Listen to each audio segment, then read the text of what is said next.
Naravno da sam upoznala se bombardovanje. Te vojske na ova područja, nismo mogli slobodno i normalno da se kreće.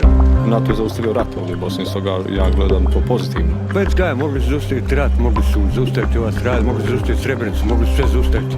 Nakon 4 dana, a ne nakon 4 godine, 5. Njih nema, Bog zna šta bilo.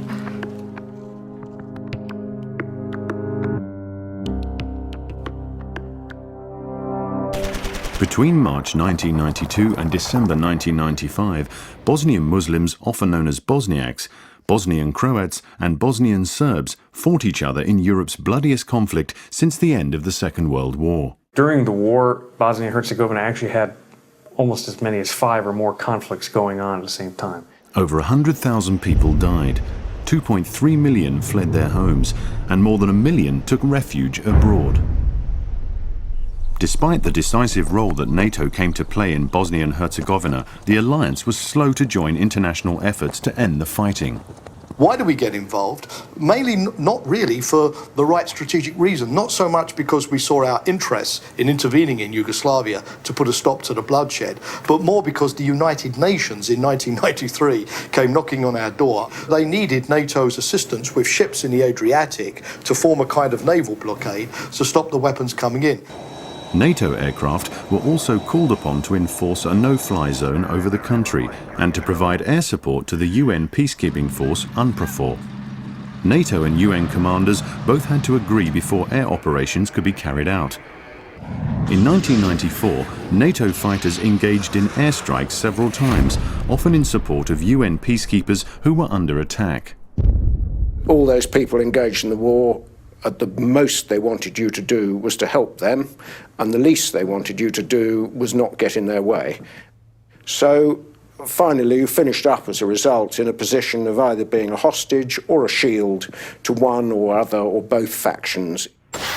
The situation on the ground continued to deteriorate in the spring and summer of 1995. Hundreds of peacekeepers had been taken hostage, and the complete withdrawal of UN forces was a real possibility. There was no peace to keep, but the UN force had neither the mandate nor the capabilities to go beyond classical peacekeeping.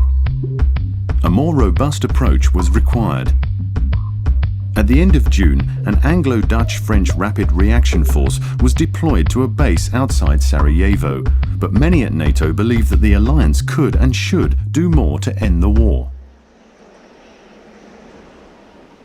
The massacre of some 8,000 Bosniak men and boys in July 1995 at Srebrenica, one of several Muslim enclaves which had been declared a UN safe haven, proved to be a watershed. International courts have since ruled that this bloody attack by Bosnian Serb forces was an act of genocide. It was probably the biggest disgrace of the international community. In the highly charged atmosphere following the fall of Srebrenica, an international conference was held in London on the 21st of July. Another eastern enclave, Žepa, had also come under attack, and it was feared that Gorazda would be next. The threat was made to the Bosnian Serbs that if there was another attack on a safe area, then we, the nations, NATO, would bomb and continue to bomb until they stopped. For that reason, an operation had to be planned by NATO. This wasn't just an extension anymore of the no-fly zone or giving close air support. And we, the UN force on the ground, had to plan for this as well. At the end of August, when what proved after investigation to be a Serb-fired mortar exploded in Sarajevo's Markale market, NATO airstrikes were called in.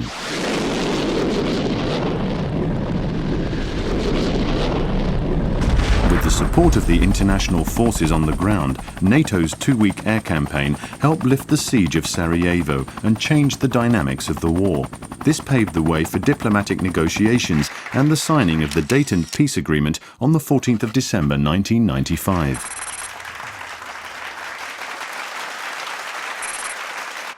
The peace settlement was very complex. Bosnia and Herzegovina was divided into 2 entities, the Bosnian Croat Federation and the Serb Republic. This led to significant population movements along the entity borderlines. some 100,000 Serbs moved out, fearful for their future. They were looting and burning their own houses just in order not to leave them to those who they saw as enemies at the time. A High Representative was appointed to oversee the implementation of civilian aspects of the peace agreement, and a NATO-led peacekeeping force was deployed to oversee the military aspects. The Implementation Force, IFOR, oversaw the end of hostilities, the transfer of territory, the cantonment of heavy weapons, and the process of demobilization.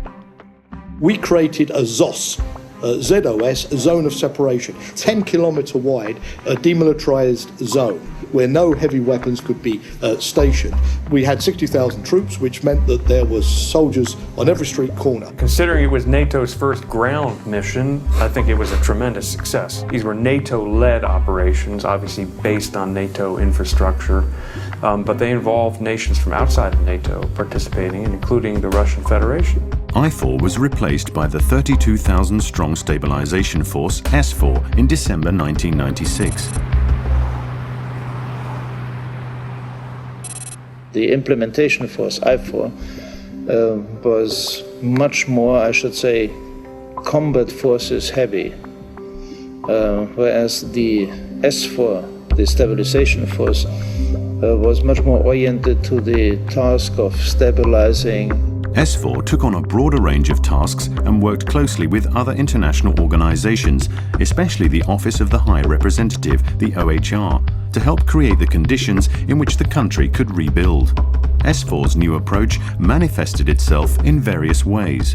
In 1997, SFOR took control of the transmission towers of Bosnian Serb television, which had been producing propaganda and hate speech. SFOR provided support to OHR and the rest of the international community in, let's say, rearranging political environment in the country.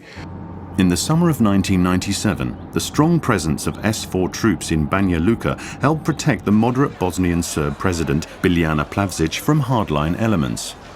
A few years later, in 2001, SFOR was called on to raid a bank in Mostar where funds were being misused to finance a move to establish a third separate Croat entity. SFOR also played a role in locating and arresting war crime suspects. National authorities were expected to hand over war crime suspects to the International Criminal Tribunal for the former Yugoslavia in The Hague, but this was not happening at first. In July 1997, SFOR started snatch operations and over the next few years arrested 28 individuals and killed 2 who were resisting arrest.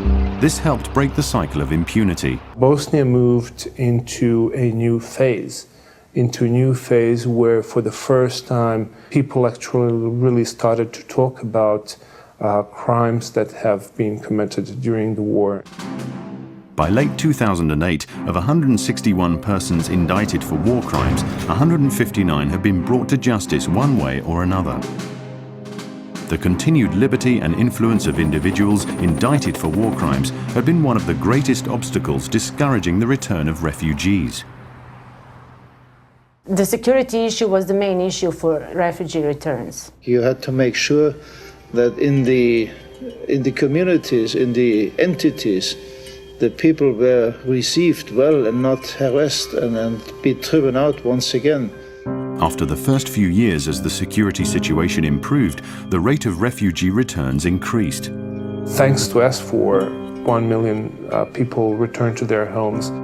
During the 9 years that NATO-led forces remained in Bosnia and Herzegovina, 43 different countries from Europe and around the world contributed peacekeepers.